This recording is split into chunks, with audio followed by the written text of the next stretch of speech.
Bom, agora a gente entra um pouquinho na lógica econômica, até para a gente poder depois entrar na vibe da discussão do governo Vargas.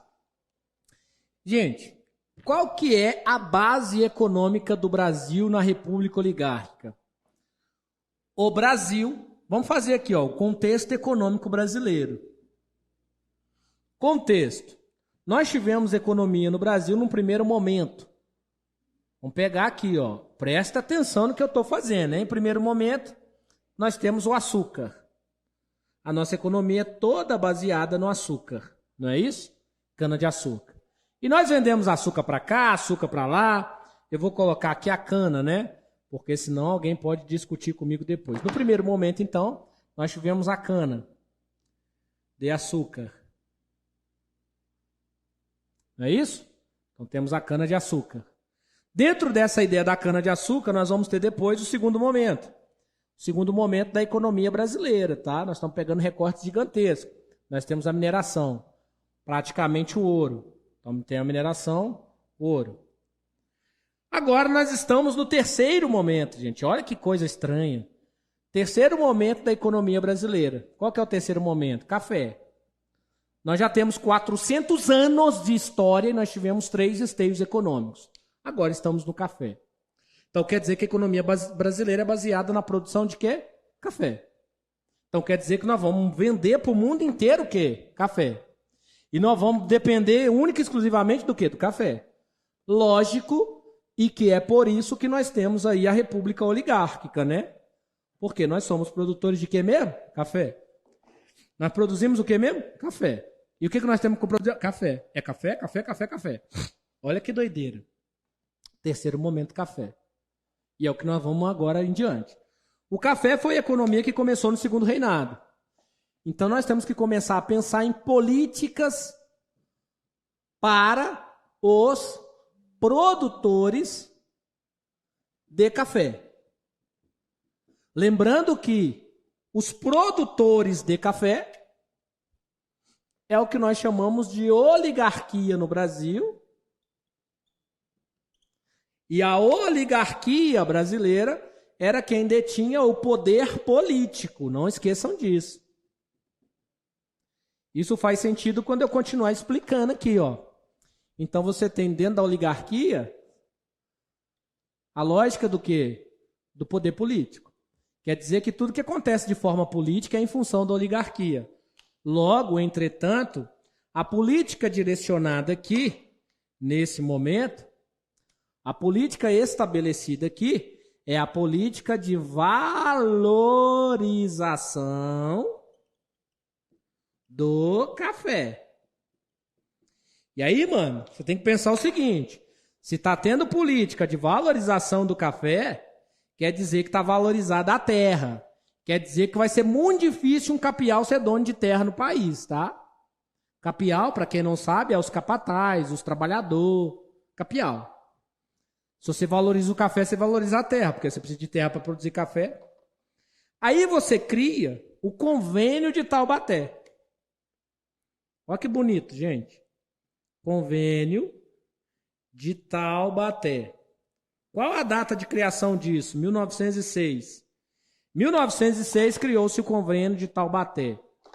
O Convênio de Taubaté é uma coisa muito legal, olha só. Os caras que produziam café, que tinham o poder político brasileiro, aprovou a valorização do café e o Convênio de Taubaté. Que legal, né?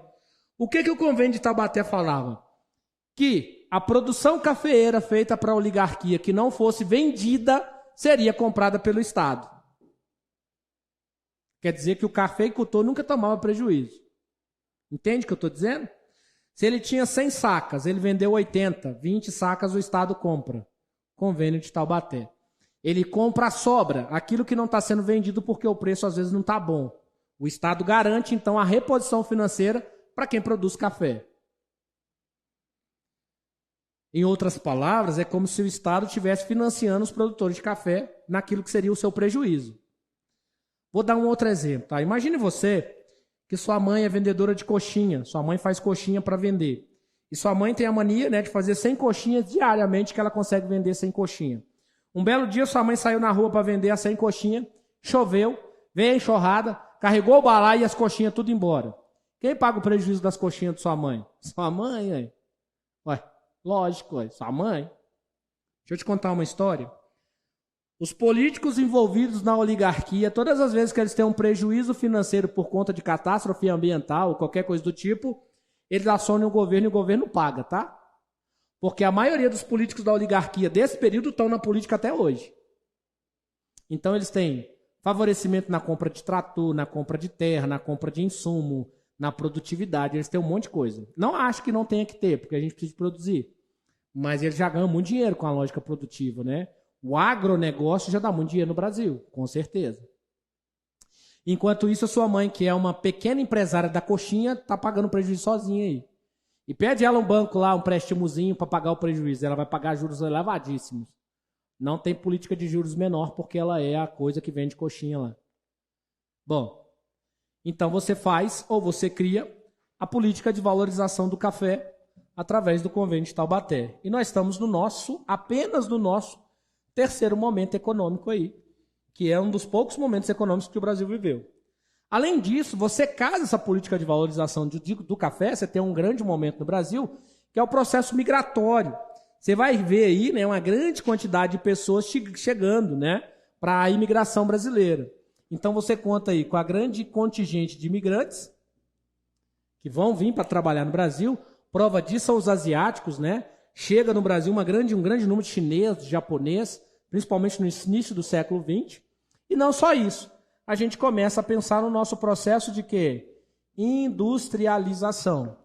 E quando eu falar aqui no processo de industrialização, nós temos que pensar que é um processo de industrialização pensado de forma quase que retardada, retilínea, uniforme. Como assim, Anderson? Nós estamos pensando aqui, ó, em energia elétrica. O mundo inteiro já tem quase energia nuclear. Nós estamos pensando em energia elétrica. Nós estamos pensando aqui, ó, em fontes de energia, né, nesse sentido. Nós estamos pensando aqui em fontes de gás, né? Fontes de gás.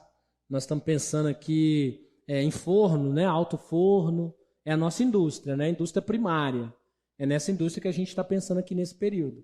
A indústria de construção de macarrão, como é o caso da Vilma. A Vilma surgiu, por exemplo, aqui em Belo Horizonte, final do século XIX, início do século XX. Era aqui, ó, na praça da estação, a Vilma. Hoje ela já está na cidade industrial. Então nós estamos pensando nisso. A fábrica de coxinha, a fábrica de ferro, tudo isso que eu estou falando é indústria de base. O Brasil não pensava em grandes indústrias. Nessa época, para vocês terem ideia, já era pensado no mundo indústria automobilística, indústria de tanque, indústria de um monte de coisa. No Brasil, a gente ainda tinha uma indústria bem aquém do processo industrial que o mundo vivia. E nesse contexto também começa a surgir, né? Quando você faz industrialização e imigração, esse processo aqui começa a mitigar novos processos trabalhistas. Quando você traz os imigrantes, aí tem muitos italianos também chegando, para dentro do processo industrial, você vai trazer as novas relações de trabalho. Como assim, Anderson? A nova relação de trabalho, ela vem ao Brasil não porque o Brasil quer, mas por causa dos imigrantes. Nós começamos a discutir aqui, ó, movimentos trabalhistas. Inclusive, nós vamos ter no Brasil, nas primeiras 2 décadas do século XX, grandes movimentos de trabalhadores, principalmente da construção civil, porque o Brasil estava se reconstruindo, né, por causa da República. Então você tem uma grande quantidade de manifestações dentro da lógica da construção civil.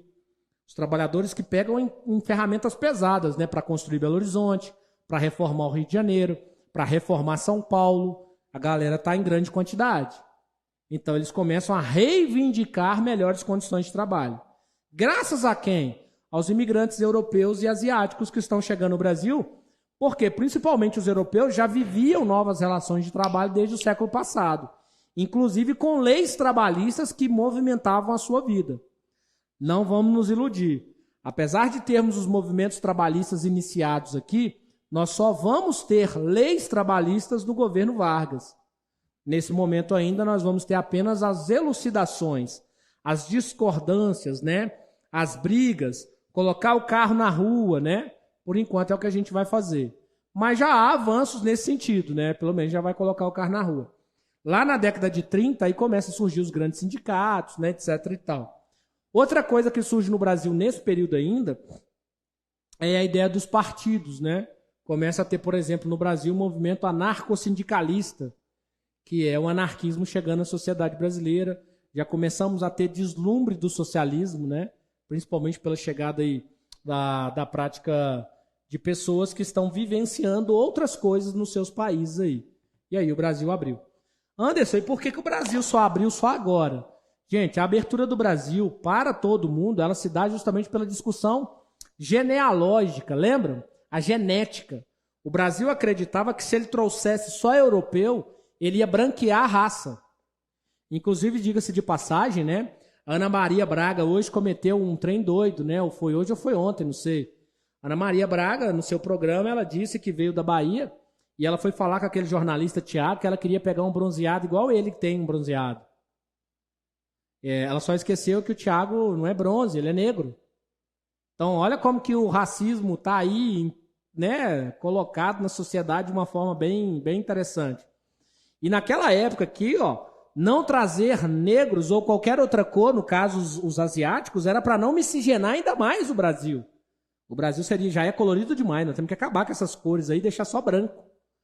Nós discutimos isso quando eu falei sobre esse assunto, a ideia da miscigenação racial. E olha que nós vivemos isso em pleno século XXI. Continuamos fazendo, né? Temos que tomar cuidado, pessoas. Talvez a Ana Maria Braga pode até ter cometido uma gafe, ela não pensou na ideia racial mesmo, enfim.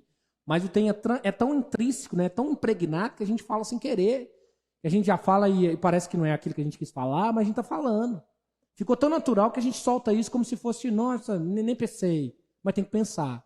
Senão acaba sendo aí termos racistas e pesados, né? O jornalista ficou sem graça. Se fosse um outro, talvez responderia à altura, né? Beleza? Tranquilo? Tamo junto.